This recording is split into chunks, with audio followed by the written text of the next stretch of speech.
Hello and नमस्कार दोस्तों, स्वागत है एक बार फिर से आप सभी का मेरे YouTube चैनल जी के ज्योति पर।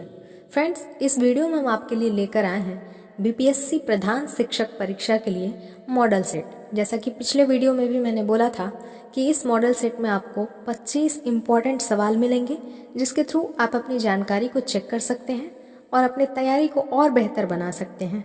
तो वीडियो को बिना स्किप किए हुए अंत तक देखें और चैनल पर नए हैं तो चैनल को सब्सक्राइब करके बेल आइकन ज़रूर प्रेस करें ताकि आने वाले वीडियोस की नोटिफिकेशन आपको मिलती रहे।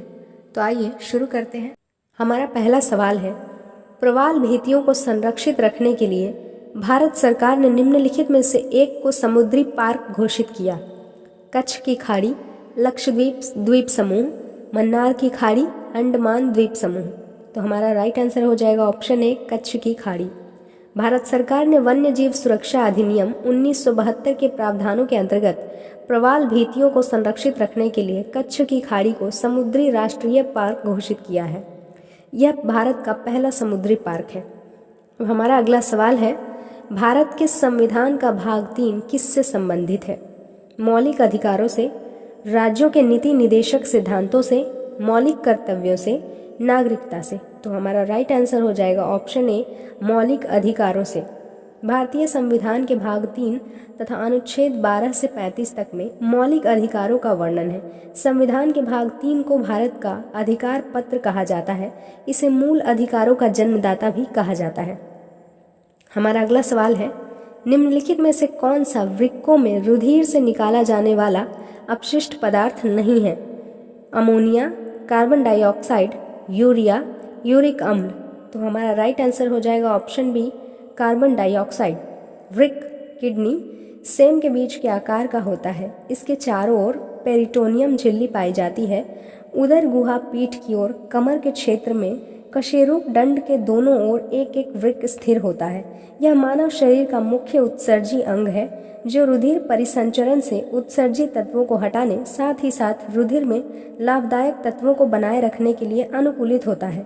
वृक्क शरीर से अमोनिया, यूरिया एवं यूरिक अम्ल को बाहर निकालता है जो अपशिष्ट पदार्थ होते हैं। अब हमारा अगला सवाल है, जल की अणुओं की प्लाज्मा झिल्ली से चाल कहलाती है? परासरण, अवसादन, अवक्षेपण, स्वेदन। तो हमारा राइट आंसर हो जाएगा ऑप्शन ए, परासरण। परासरण दो भिन्न सांद्रता वाले घोलों के बीच होने वाली एक विशेष प्रकार की विसरण क्रिया है जो एक अर्धपारगम्य झिल्ली के द्वारा होता है। दूसरे शब्दों में परासरण वह क्रिया है जिसके फलस्वरूप अर्धपारगम्य झिल्ली से होकर विलायक के अणु कम सांद्रता वाले घोल से अधिक सांद्रता वाले घोल की ओर जाते हैं। तो इस प्रक्रिया को परासरण कहा जाता है। मृदा से जड़ तक जल का स्थानांतरण परासरण के द्वारा ही होता है। कोशिकाओं के मध्य जल का विसरण इसी प्रक्रिया द्वारा होता है। हमारा अगला सवाल है, पृथ्वी का ध्रुवीय व्यास विषुवतीय व्यास से कितना कम होता है? 25 किलोमीटर, 30 किलोमीटर, 43 किलोमीटर, 75 किलोमीटर। तो हमारा राइट आंसर हो जाएगा ऑप्शन सी, 43 किलोमीटर। पृथ्वी का ध्रुवीय व्यास 12,713 किलोमीटर और विषुवतीय व्यास 12,756 किलोमीटर होता है। तो पृथ्वी का ध्रुवीय व्यास विषुवतीय व्यास से 43 किलोमीटर कम होता है।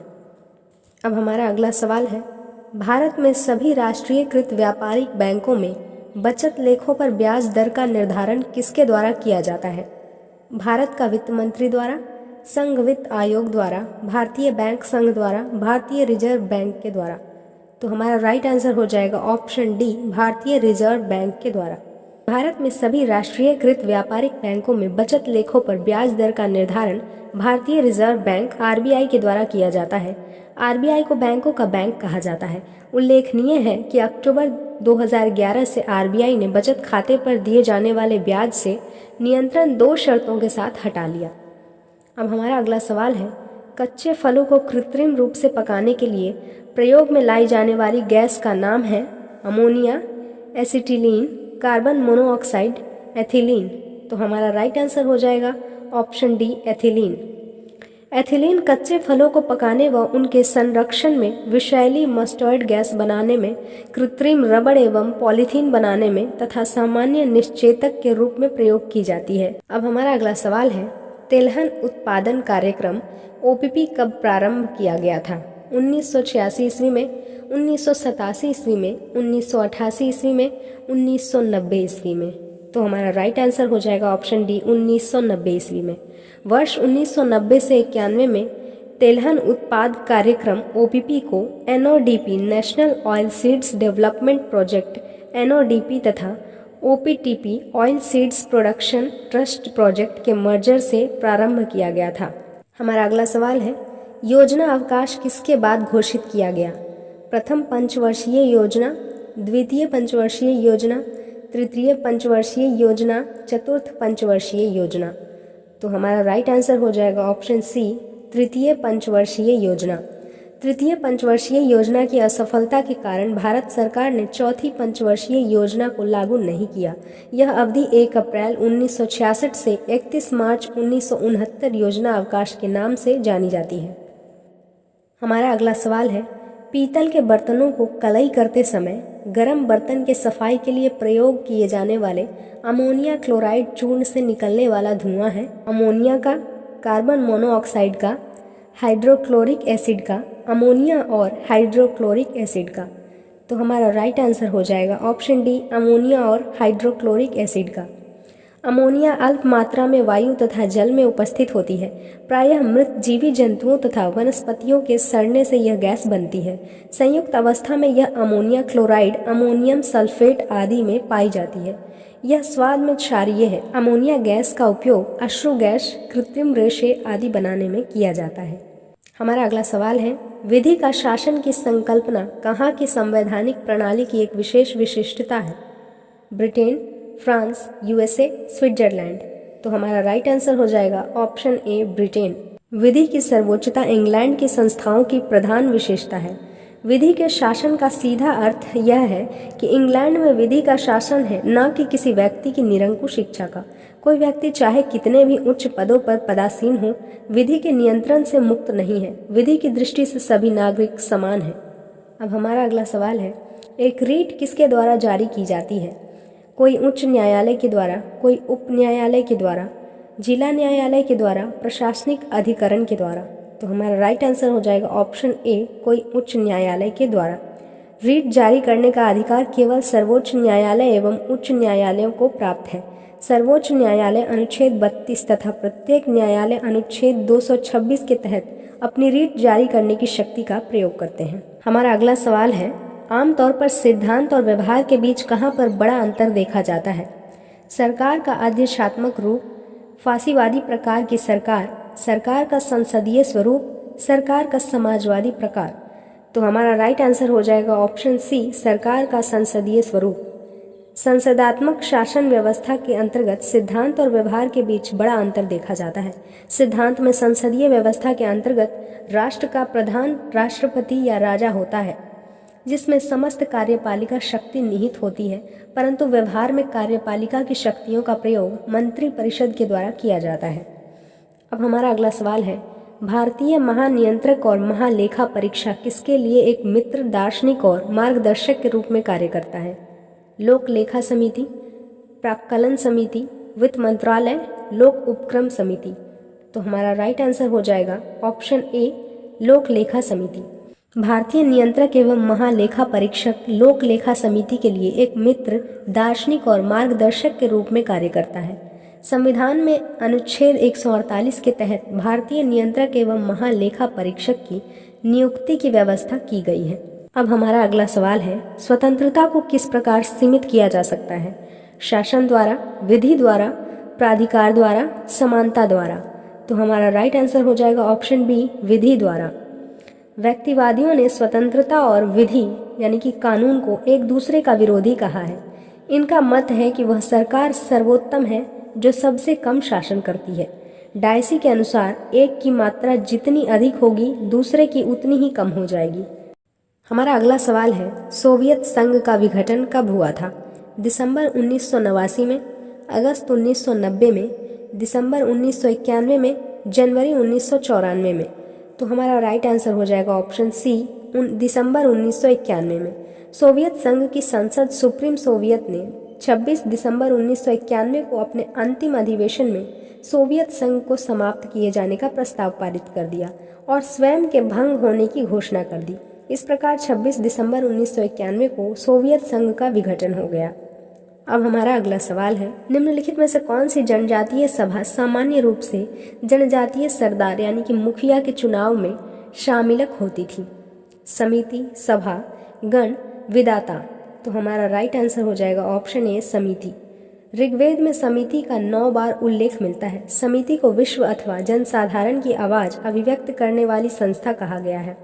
राजा जनजातीय सरदार के मुखिया के निर्वाचन एवं पुनर्निर्वाचन में इसका महत्वपूर्ण योगदान था। अब हमारा अगला सवाल है, भारतीय इतिहास के निम्नलिखित युगों में से किसके दौरान क्षत्रिय एक विशिष्ट पहचान रखते थे? बुद्ध के युग में, मौर्य काल में, पारस्य काल में, गुप्त काल में। तो हमारा राइट आंसर हो जाएगा ऑप्शन ए बुद्ध के युग में। बुद्ध युग में क्षत्रिय एक विशिष्ट पहचान रखते थे। महात्मा बुद्ध एवं महावीर स्वामी स्वयं क्षत्रिय कुल से संबंधित थे। बौद्धकालीन ग्रंथ आगुतर निकाय में महाजनपदों की सूची प्राप्त होती है, जिसके अधिकतर शासक क्षत्रिय कुल से संबंधित थे। अब हमारा अगला सवाल है, गांधी जी का दांडी मार्च किसका हिस्सा था? असहयोग आंदोलन, स्वशासन लीग संघ, सविनय अवज्ञा आंदोलन, भारत छोड़ो आंदोलन। तो हमारा राइट आंसर हो जाएगा ऑप्शन सी सविनय अवज्ञा आंदोलन। सविनय अवज्ञा आंदोलन 12 मार्च 1930 को महात्मा गांधी के प्रसिद्ध दांडी मार्च के साथ आरंभ हुआ। गांधी जी 5 अप्रैल 1930 को 241 मील लंबी पदयात्रा के बाद दांडी पहुंचे और 6 अप्रैल 1930 को दांडी में अवैध रूप से नमक बनाकर नमक कानून तोड़ा। हमारा अगला सवाल है, धूम्रावशेष स्लैश और बर्न कृषि को मिल्पा के नाम से कहाँ जाना जाता है? Venezuela, Brazil, central Africa, Mexico और सेंट्रल अमेरिका। तो हमारा राइट आंसर हो जाएगा ऑप्शन डी मैक्सिको और सेंट्रल अमेरिका। अब हमारा अगला सवाल है, आबादी की वृद्धि दर का तात्पर्य है स्त्रियों और पुरुषों के बीच वृद्धि का अंतर, शहरी और ग्रामीण क्षेत्रों में आबादी के बीच अंतर, प्रति 1000 लोगों में जन्मों की संख्या, जन्म और मृत्यु दरों के बीच अंतर। तो हमारा राइट आंसर हो जाएगा ऑप्शन डी जन्म और मृत्यु दरों के बीच अंतर। जन्म दर एवं मृत्यु दर के बीच अंतर को जनसंख्या वृद्धि दर कहते हैं। उच्च जन्म दर एवं निम्न मृत्यु दर की स्थिति जनसंख्या विस्फोट की अवस्था को जन्म देती है। विश्व के अधिकतर विकासशील देशों में ऐसी अवस्था देखी जाती है। हमारा अगला सवाल है, आपेक्षिक आर्द्रता को किस रूप में व्यक्त किया जाता है? ग्राम, किलोग्राम, प्रतिशत, अनुपात। तो हमारा राइट आंसर हो जाएगा ऑप्शन सी प्रतिशत। किसी निश्चित तापक्रम पर निश्चित आयतन वाली हवा की अधिकतम नमी धारण करने की क्षमता तथा उसमें मौजूद आर्द्रता की वास्तविक मात्रा के अनुपात को आपेक्षिक आर्द्रता कहते हैं। इसको प्रतिशत में व्यक्त किया जाता है। हमारा अगला सवाल है, कायांतर चट्टानों में क्या परिवर्तित कर देता है? संरचना, गठन, संरचना और गठन दोनों यानी कि ए और बी दोनों, वास्तविक रासायनिक संयोजन।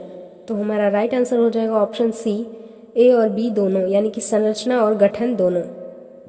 ताप एवं दाब के कारण आग्नेय तथा अवसादी चट्टानों के संगठन एवं स्वरूप यानी कि संरचना में परिवर्तन या रूपांतर हो जाता है। इसे रूपांतरित चट्टान कहते हैं।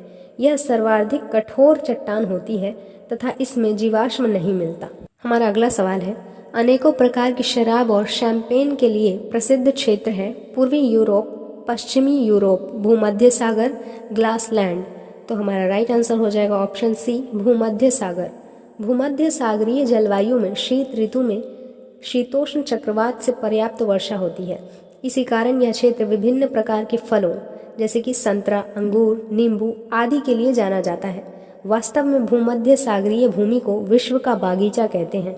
यह विश्व के शराब उद्योग का हृदय स्थल है। हमारा अगला सवाल है, the story of Malgudi days नामक पुस्तक किसके द्वारा लिखी गई?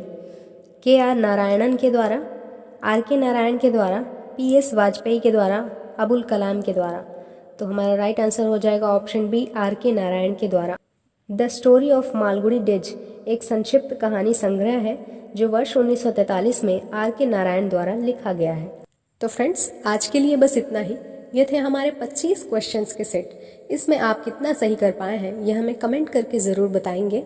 फिर मिलते हैं अगले वीडियो में अगले मॉडल सेट के साथ। Till then, bye bye.